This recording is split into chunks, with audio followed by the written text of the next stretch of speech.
ஆக்கிரமிப்பு ராணுவமும் அமெரிக்காவும் இணைந்து பலகட்ட தாக்குதல்களை நடத்தியது நமக்கெல்லாம் தெரியும். இறுதியாக ஈரான் மீதான 40 நாள் அமெரிக்க இஸ்ரேலிய வார் மிக பெரும் பலவீனமான தோல்வியை அமெரிக்காவுக்கும் இஸ்ரேலுக்கும் கொடுத்திருக்கிறது. அடிவாங்கிய பாம்புகள் மீண்டும் எப்படியாவது கொத்த வேண்டும் என்கிற நிலையில மீண்டும் மீண்டும் இஸ்ரேல் அமெரிக்காவை தூண்டிக்கொண்டே இருக்கிறது. ஆனால் அடிவாங்கிய அமெரிக்காவுக்கு தான் தெரியும் நம்ம திரும்ப இந்த யுத்தத்துக்குள்ள நுழைந்து விடக் கூடாது என்பது. அந்த அடிப்படையில யுத்தத்திற்கு போகாமல் அடிக்கடி சிறு சிறு தாக்குதல்களை நடத்துவதனூடாக ஈரானை பலவீனப்படுத்தியதாக காட்டி ஈரானை நாங்கள் ஜெயித்து விட்டோம், ஈரானை கட்டுப்படுத்தி விட்டோம் என்கிற ஒரு எண்ணத்தை உண்டாக்குவதனூடாக தாங்கள் வெற்றி பெற்ற செய்தியை அமெரிக்கர்களுக்கு கொடுக்க நினைக்கிறார் அமெரிக்க அதிபர் டொனால்ட் ட்ரம்ப். அதிலும் குறிப்பாக எதிர்வருகிற 4 மாதங்களுக்குள்ளாக அமெரிக்காவிலே தேர்தல்கள் வர இருக்கிறது.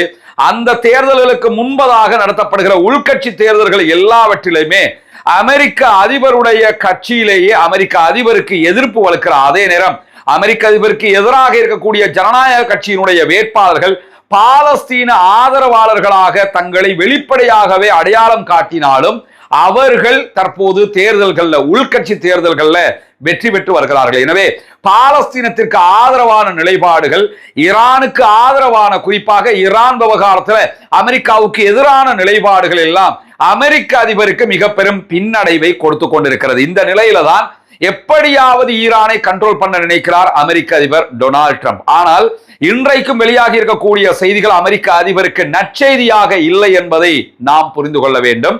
அமெரிக்காவினுடைய முன்னாள் கடற்படை தளபதியாக செயல்பட்ட ஹேர்மன் உல்மனிடத்தில் அல் ஜசீரா இன்றைக்கு ஒரு முக்கியமான இன்டர்வியூ பண்ணி இருக்கிறாங்க.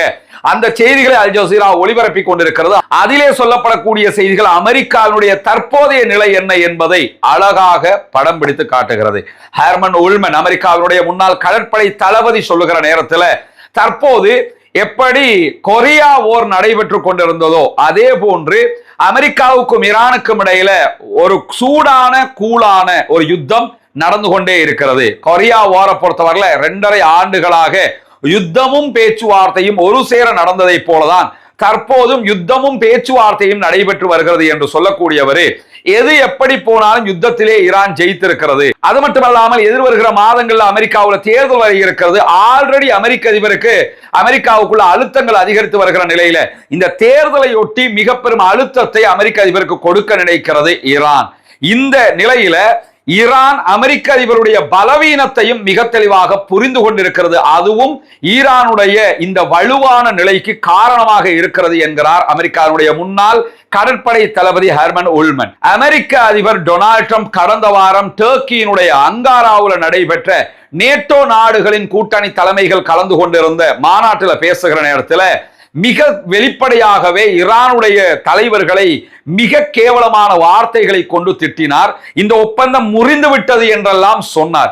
சொல்லி ஓரிரு நாட்களுக்கு பிறகு மீண்டும் ஈரானிடத்தில் ஹார்முஸ் ஜலசந்தி திறக்கப்பட்டே இருக்கும், அதை நாங்க இழுத்து மூட மாட்டோம், அதுல கப்பல் போக்குவரத்து தடை செய்ய மாட்டோம் என்று சொல்லி நீங்க கையெழுத்து போடுங்க அப்படின்னு சொல்லி மீண்டும் கோரிக்கையும் வைக்கிறார். பேச்சுவார்த்தை முடிஞ்சிருச்சுன்னு சொன்னா எதுக்கு திருப்பி போய் கெஞ்சிரிய? அதை சொல்லும் போதே ஹெர்மன் உல்மன் என்ன சொல்றாருன்னா இதை வெறும் கோரிக்கையாக வச்ச மாதிரி கூட நீங்க பார்க்க முடியாது, அமெரிக்கா ஈரானிடத்தில் கெஞ்சுகிறது என்றே பார்க்க வேண்டும் என்கிறார். எனவே அமெரிக்காவுடைய பலவீனத்தை ஈரான் மிக தெளிவாக புரிந்து கொண்டிருக்கிறது.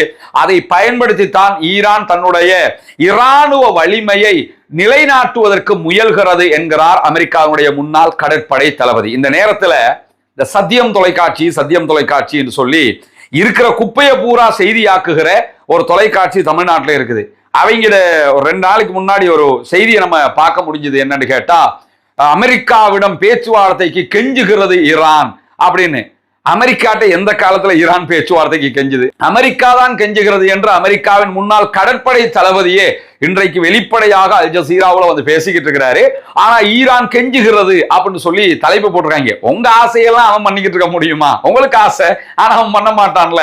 எனவே ஈரானை பலவீனப்படுத்தி காட்டுவதற்கு சில தமிழ் ஊடகங்கள் நினைத்தாலும் ஈரானுடைய பலத்தை இன்றைக்கு அமெரிக்கா புரிந்து கொண்டிருக்கிறது என்கிற செய்திகளுக்கு மத்தியில இன்றைக்கு இன்னும் பல முக்கியமான செய்திகளும் வெளியாகி இருக்கிறது. ஈரானுடைய தற்காலிக பாதுகாப்பு அமைச்சர் இன்றைக்கு வெளியிட்டிருக்கக்கூடிய செய்திகள் பிரகாரம் ஈரான் யுத்த நேரத்திலேயே ஈரானுடைய ட்ரோன் தொழில்நுட்பம், ட்ரோன் தயாரிப்புகளை மும்மடங்காக உயர்த்தி இருக்கிறது என்கிற ஒரு முக்கியமான செய்தியை சொல்லி இருக்கிறார்.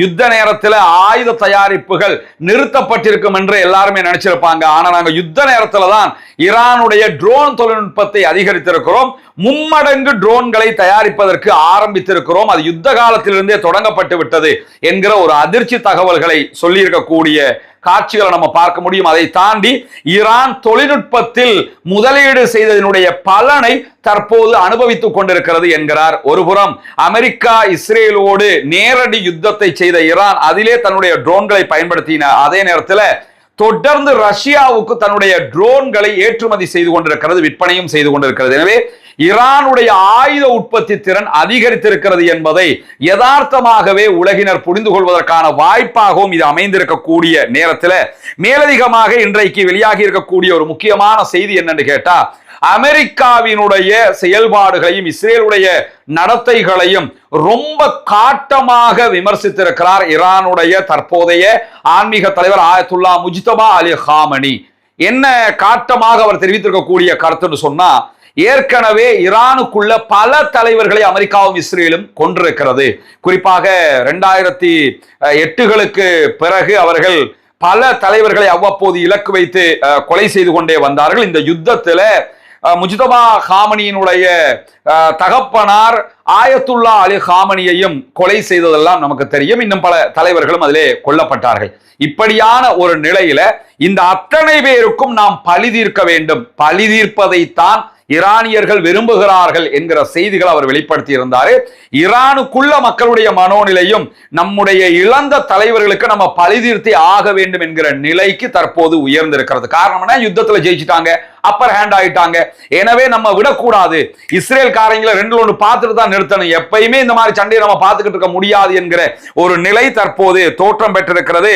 பழிவாங்கல் தான் மிக முக்கியமானது என்கிற இடத்திற்கு ஆயத்துல்லா முஜ்தபா ஹாமனி வந்திருக்கிறார். எனவே முஜ்தபா ஹாமனியினுடைய இந்த ஸ்டாண்ட்ல இருந்து மற்றவர்கள் ஒதுங்கவும் முடியாது என்கிற நிலையையும் நம்ம பார்க்க முடிகிற அதே நேரத்தில் ஹாமனியினுடைய மரணத்திற்கு பழி தீர்ப்பதற்காக விடுக்கப்பட்டிருக்கக்கூடிய அழைப்புகள் மீண்டும் ஒரு புதிய பேச்சுவார்த்தை நடத்தப்படுமா என்கிற சந்தேகங்களையும் எழுப்பிக் கொண்டிருக்கிறது. ஏன்னா ஈரான் முழுவதுமாக யுத்தத்துக்கு தயாராயிட்டாங்க.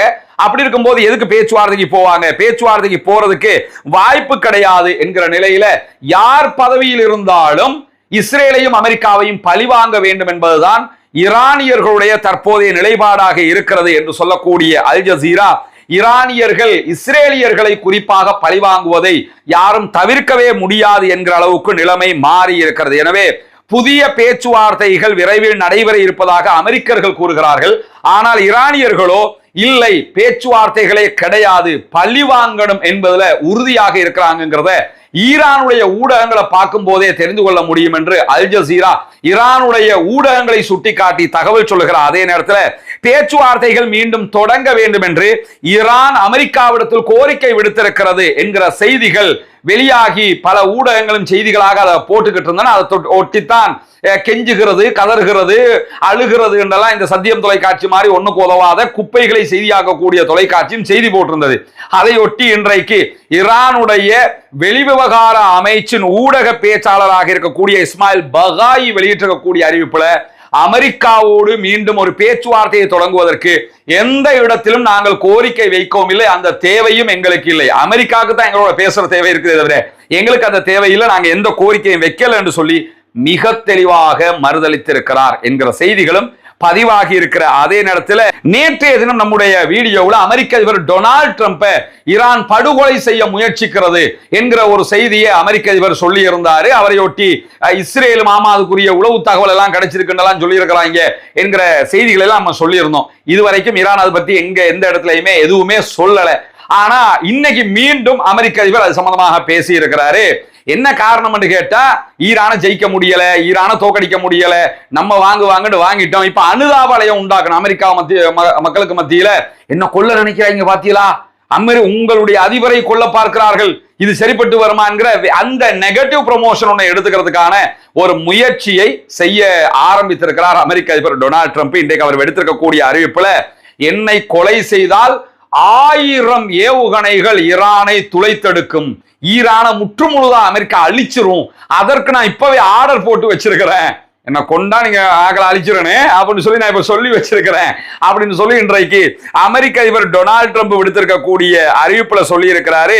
அவருடைய ட்ரூத் சோசியல் பக்கத்துல அவர் விடுத்திருக்கக்கூடிய அறிவிப்புல என்ன சொல்றாருன்னு கேட்டா, நாங்க எங்களுடைய ராணுவம் ஈரான் பக்கம் ஏவுகணைகளை திருப்பி வைத்திருக்கிறது, ஒரே நேரத்தில் 1000 ஏவுகணைகள் ஈரானுக்கு சென்று தாக்குதல்களை நடத்தும், நான் செத்துட்டேன் அல்லது என்னை கொலை செய்ய முயற்சித்தார்கள் என்கிற தகவல் கிடைச்சாலே போதும், அமெரிக்க ராணுவம் 1 வருஷத்துக்கு தொடர்ந்து ஈரான் மேல குண்டு போடும் என்கிற விதமான தகவல்களை அவர் வெளியிட்டிருக்கக்கூடிய செய்திகளை பார்க்க முடியும்.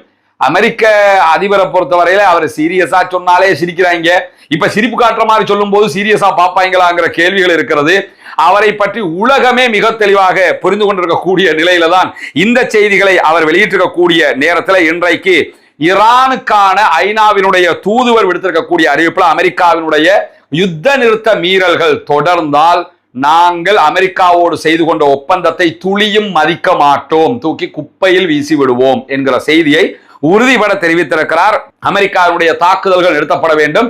ஆல்ரெடி ஈரானுடைய சில தீவுகள் அமெரிக்கா தாக்குதல்களை நடத்தியது.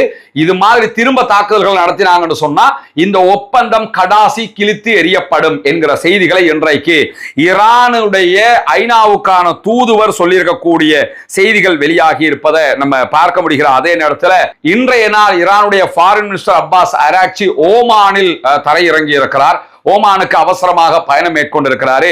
ஹார்முஸ் நீர்ப்பரப்புல பாதுகாப்பான பயணத்தை மீட்டெடுப்பதும் ஓமானோடு இணைந்து செயல்படுவது தொடர்பாகவும் பேச்சுவார்த்தைகள் நடத்துவதற்காகத்தான் அவர் சென்றிருக்கிறார் என்கிற செய்திகள் வெளியாகி இருக்கக்கூடிய சூழல்ல, அமெரிக்காவினுடைய தாக்குதல்களால் சேதமடைந்த சீனாவுக்கும் ரஷ்யாவுக்கும் இடையிலான தொடர்பை ஏற்படுத்தி வைத்திருக்கக்கூடிய ஈரானுடைய ரயில் பாலம் 24 மணி நேரங்களுக்குள்ளாக சரி செய்யப்பட்டு விட்டது.